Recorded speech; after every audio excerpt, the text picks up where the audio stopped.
ભારત જ્યારે એમ કહેવાય કે વિકસિત ભારતના રોડ મેપ પર એમ આગળ આમ જતું હોય અને ત્યારે આપણું ગુજરાત એ કંઈ પાછું નથી અને આપણા માનનીય મુખ્યમંત્રી પણ એમ કહેવાય કે દિવસ રાત આની પાછળ દોડધામ કરી રહ્યા છે અને અમારા માટે ગર્વની વાત છે. આ મોકા ઉપર ભૂપેન્દ્રભાઈ પટેલ ગુજરાતના સીએમ સુરતમાં પધાર્યા છે, તો અમને તેમને મળવાનો એક અનેરો આનંદ મળ્યો છે. એ અમારા માટે સુવર્ણ મોકો છે.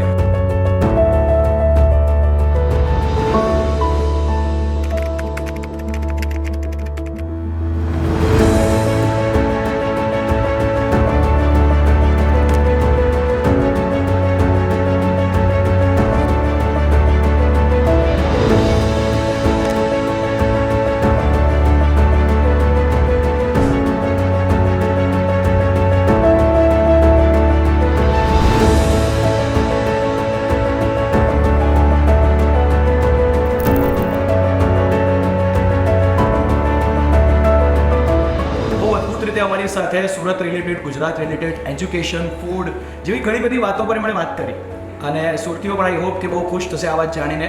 સીએમ સાહેબ ડાયરેક્ટ અમને મળી રહ્યા છે, અમારી પાસે જાણી પણ રહ્યા છે, ઘણું બધું અમને જણાવી પણ રહ્યા છે.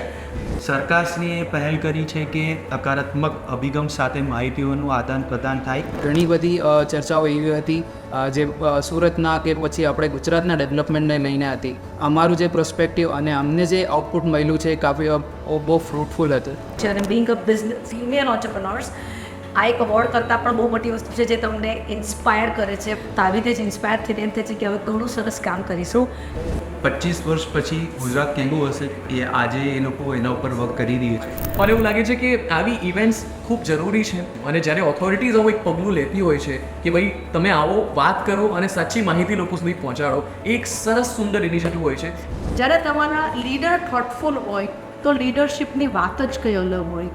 મને લાગી રહ્યું છે કે આપણે જે વિકસિત ભારતની વાત કરી રહ્યા છીએ એનું એક આહ્વાન થઈ ગયું છે